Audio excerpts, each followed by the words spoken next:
Hi guys, I'm Kasha. Welcome to the channel and welcome as always to our coffee times to discuss horror movies, and today I'm here to finally talk to you about my best friend's Exorcism. It's coffee time!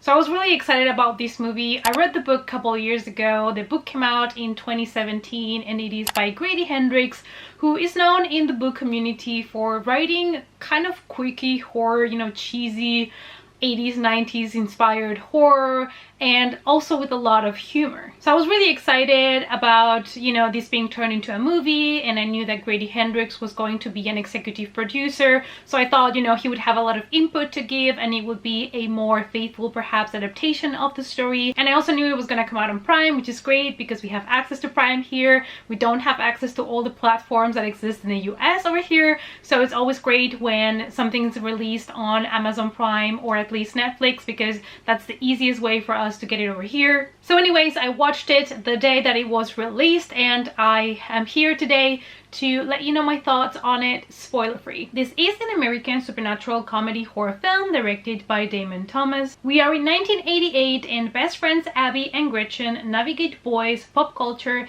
and a paranormal force clinging to Gretchen. With help from a mall exorcist, Abby is determined to compel the demon back to the pits of hell if it doesn't kill Gretchen first. So we are obviously in the 80s. We're in 1988 in a high school. And now the setting of the story being in the 80s doesn't really serve a purpose for the story or the narrative. It is just a choice. And I feel like it is because the author of the book, Grady Hendrix, loves to go back to those classic horror stories. He loves the 80s and the 90s, as I do myself, so I don't mind at all, and I don't think it is. I've heard some people saying that this movie was trying to follow the trend of Stranger Things and other stuff, but the truth of the story is that the author of the book really loves the 80s and 90s horror, so it has nothing to do with following trends, to be honest. It's maybe they picked up his book now because of the trends, but he didn't write the book just now for to follow the trend, if I make myself clear. I hope I got my point across. So Gretchen and Abby are our main characters. They are besties and they go to school together, they meet with their friends, and one day they decide to go to this house by the lake to have a party at night, to have some games, some drinking, and after a game, one of the girls disappears for a while, and when she returns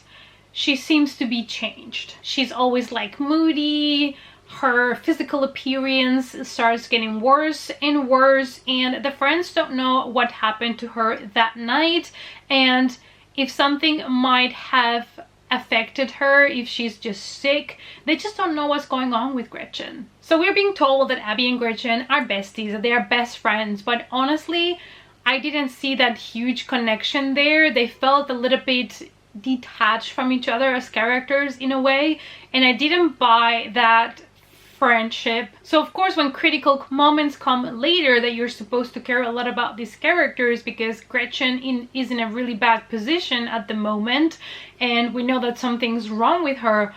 We know that she's not herself.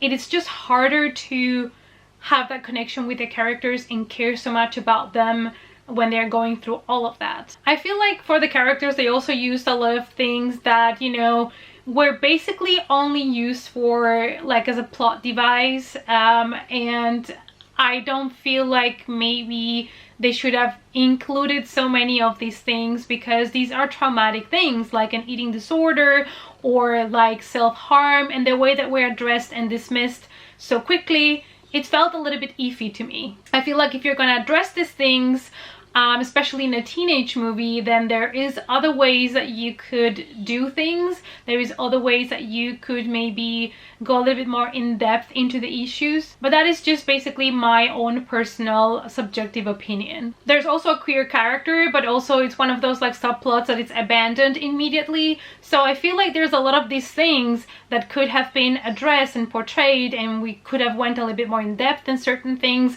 but they just kept introducing things like this and then dismissing them. Now when it comes to the sets and the makeup and all of that.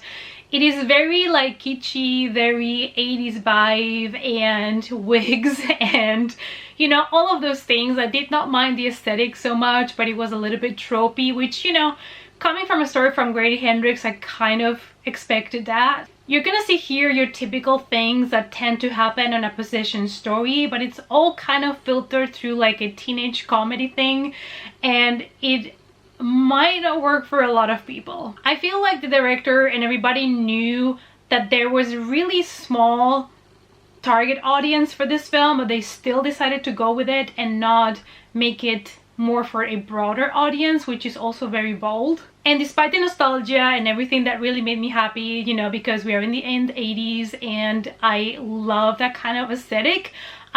They didn't really bring anything new to the table when it comes to your classic possession story and all the tropes that come with it. You know, unlike the novel, they didn't have the time in the movie to develop the friendships, to develop the characters, to make these, you know, relationships stronger. And I feel like that is something that really affected me as a viewer, because all the four girls that are the main characters, I didn't feel like they were friends.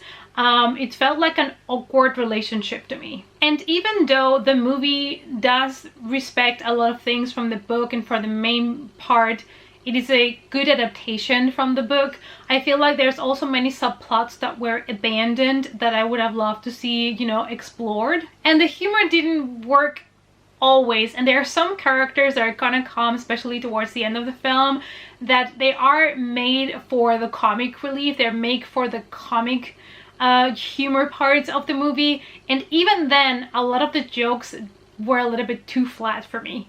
We also get practical effects, you know, to give it again that kind of 80s slasher vibe that we were going for. So when it comes to the soundtrack, of course you're gonna have songs like Blondie, you know, things that you would expect from a movie from this era, but there's also a lot of interesting sounds, like more retro vibes, and I really did enjoy those. I feel like a lot of those sounds were kind of matching the characters' fears and what they were going through in that moment, so I felt like they did a really good job with that. You know, when it comes to the horror, like I said before, this is sadly not a movie that is bringing me anything really new to the table when it comes to a possession story. At the beginning I was excited because there was this idea that was hinted towards too, about self-harm, and I thought that would maybe have something to do with the possession, and they would kind of merge the trauma and the possession together, and they would bring me something with more depth to it.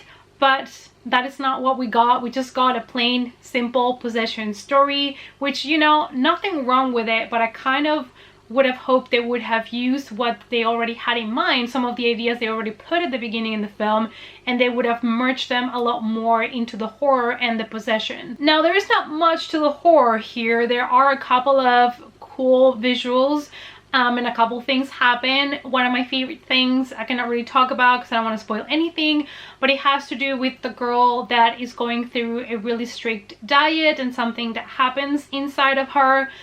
That was really uncomfortable to watch.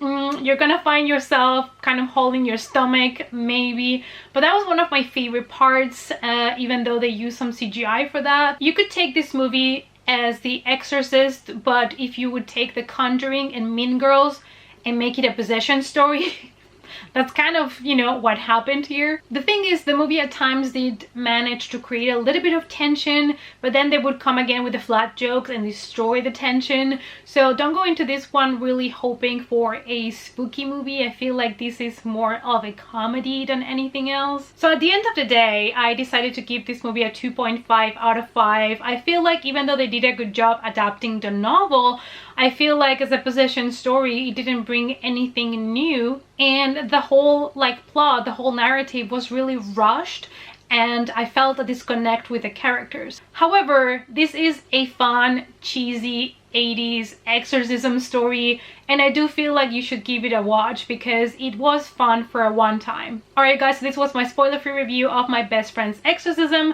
Let me know down below what you thought about the movie. Have you also read the book and what you thought of it? Let's talk about it in the comments, and I hope to see you all as always in our next coffee time. Bye!